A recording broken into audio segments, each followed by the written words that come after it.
it gets. Stop it! Emma! Don't touch him, I'll get him. Vernon! Vernon! Easy! Oh! So, here, what happened? I told him it was my mom's and he went off. I killed him. You sure tried. I did it. Look, roses may look easy to kill, but they aren't. You hurt him, though, that's for sure. Now, you and I are going inside. We have some things to talk about. I don't want to talk. Can you listen?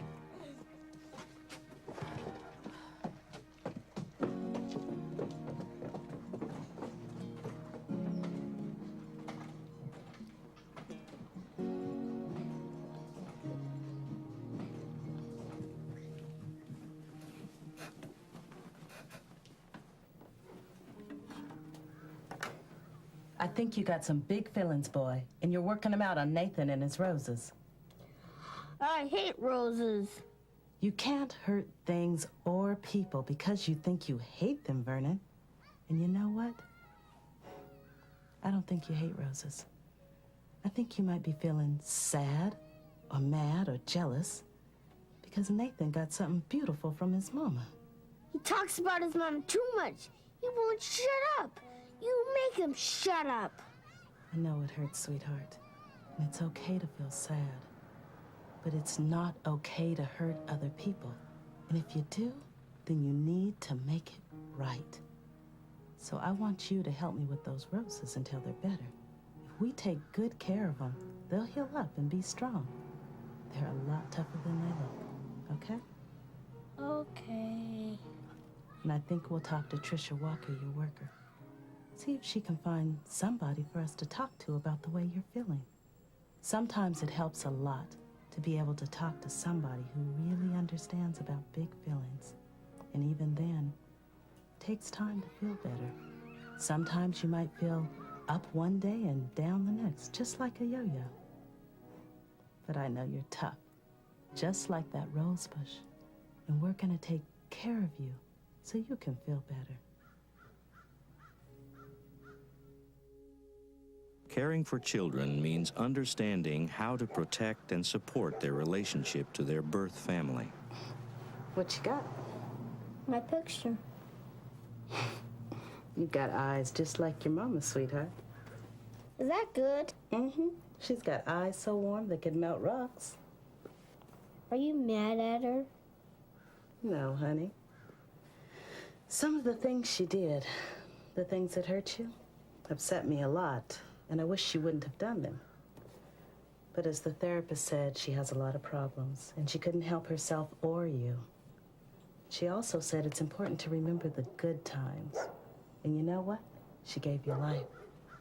And I'm sure glad about that. You miss her sometimes, don't you, sweetheart? Uh-huh. Is Daddy coming today? He sure is. Well, where'd you get that big muscle, boy? I do push-ups with Nathan. It's big, isn't it? Bet it's big. You're looking real strong. Nathan says I'm getting stronger. I appreciate you making a home for Vernon. I really do. Well, it's our pleasure, Mr. Davis. Vernon is a wonderful boy. And I appreciate you letting me come see him. It means a lot to me. It means a lot to Vernon to see his daddy. I guess you know I'm giving up all my legal rights to Vernon. I know it's the right thing to do, but it's hard. I guess they're just gonna take him away from his mama. I hear she left town. I just wish things could have been better. I wish I could have been, well, you know, a good father like you are. I guess my life just got away from me. But you know I do care for you, son. I guess I better be going. Sure was nice to visit. So Mr. Davis gave up his parental rights to Vernon with the understanding that an adoptive family would be found that would support contact with his son. It's been 2 years since then, and he seems like a different little boy. I guess that's why we do this work. It's so satisfying to watch these kids blossom when they're given the care that they deserve. A part of nurturing children is learning to protect their growth and developmental needs. Well, Nathan, I don't think you can count on what your friends think they know about sex. It's a big responsibility. Hand me that wrench, will you, son? Always has been a big responsibility. But today, well, people are dying. And I mean young people. And a lot more young people are becoming parents before they're ready. Because they're not paying attention to what they've been taught. Here. People are trying to give out the right information, but an awful lot of kids aren't listening. You hear what I'm saying? You hear what I'm saying? Yeah, I hear what you're saying. Caring for a child also means addressing developmental This number to delays. this number, what do you get? Get tired.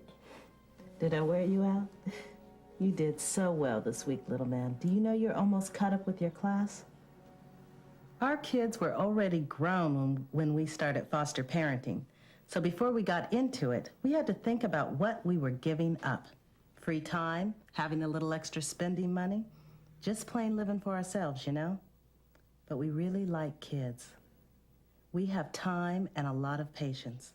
We have a home to share, and we got good training that taught us what we need to know in order to be good foster parents.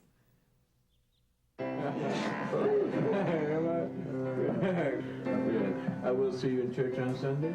Yes, you will. Oh, Nathan, the youth choir will meet Wednesday night. Will you be there? Yes, I will. Good. And Vern, I hear you're going to sing in the children's choir Sunday?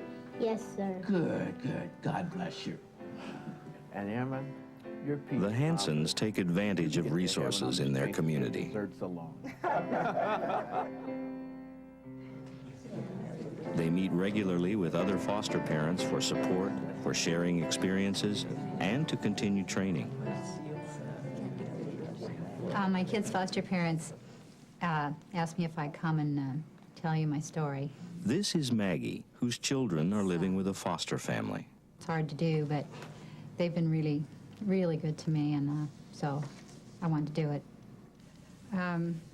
When they first took my kids away, and I screamed and I hollered, but the truth was I was kind of relieved. It meant I could just take care of myself, and I could use any time I wanted to. Back then, I never thought I'd ever be clean again. Then one day, my caseworker said that I should probably go see my kids. That's when I met my foster parents, and they were really, really nice to me.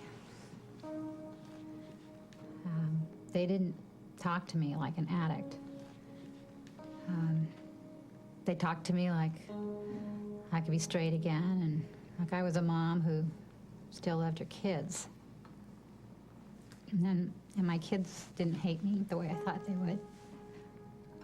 They just said, well, when are you going to get in that program and get better? Yeah, well, that part really hit me hard. But then, after that, it took me 6 months just to find the program and get into it. And even then, I mean, I was sure all the time that I was going to make it. It would be hard maybe to understand, but nothing's ever going to be as high as a crack high again. And I mean, the good side is nothing's going to be that bad again either. I didn't take care of my kids, and I did some really, really awful things when I was high. That's the truth. But I've been 8 months now clean and taking my parenting classes and doing job training. Even then, I'm not always sure that I'm going to make it. But my social worker and kids' foster parents, they just believe in me. I guess that's how I knew I could trust them. Yes. Woke up to Maggie. These people treat you better than your family ever did. One thing I know for sure when my kids come home again is that I'm not going to put them at risk. I mean, even if I slip, I know how to protect them now. One day at a time. I think I'm going to make it. Reunification with the birth family is the most frequent outcome of foster care. I think most of you know that all of our foster children have been reunited with their birth families. But the youngster who is staying with us now can't return home, and he's attached to us, so we thought, well, what about adopting him? We thought about it a lot. The whole family did, and we decided it would be a good idea. We've had a lot of kids with the same developmental and medical problems that he has because of being born alcohol affected, and we feel ready for it. This time, reunification is not possible. Adoption by the foster family will be the outcome. Doesn't she look beautiful? It's Rose's graduation. Ann Kowalski is a single foster parent. Living independently with support is the goal for her 17-year-old foster daughter, Rose, who is in long-term care. Her grandmother came to the graduation, even though she's pretty sick, and her older brother, too. They'll be a part of her life even after she's on her own. The proudest moment of my time with Rose was her graduation. And her family, too. She's the first person to graduate from high school. Rose has been through a lot, and she's come a long way in the time that we've known her. She accepts the past, most of the time, but she doesn't let it spoil today. And she's looking forward to the future and planning for it. My birth daughter's the same age, and they've been best friends from the start. Nothing could make me happier. All right. You ready? You ready? Okay, smile. Whatever the different outcomes of foster care, the goal remains the same. Child welfare professionals working together to help children form relationships intended to last a lifetime. It ain't working. As it is determined that neither kinship care nor family reunification are possible for Vernon, the other previously established concurrent plan, adoption, is implemented. If you're selected as Vernon's adoptive parents, I know you'll find the Hansons to be a real resource. They're very important people in Vernon's life. Well, that's great. We're looking forward to meeting them. They explained to me that Vernon's biggest worry is that adoptive parents might not let him see his father. You know from all your training that this could be a real challenge. Yeah, but we think we can handle it. Well, we'll continue to work together on it, and if it works out, then I'll set up a meeting with the Hansons, okay? You know, at the same time that I'm so happy about having Vernon become a part of our family, part of me is sad because another family had to come apart so that this could happen.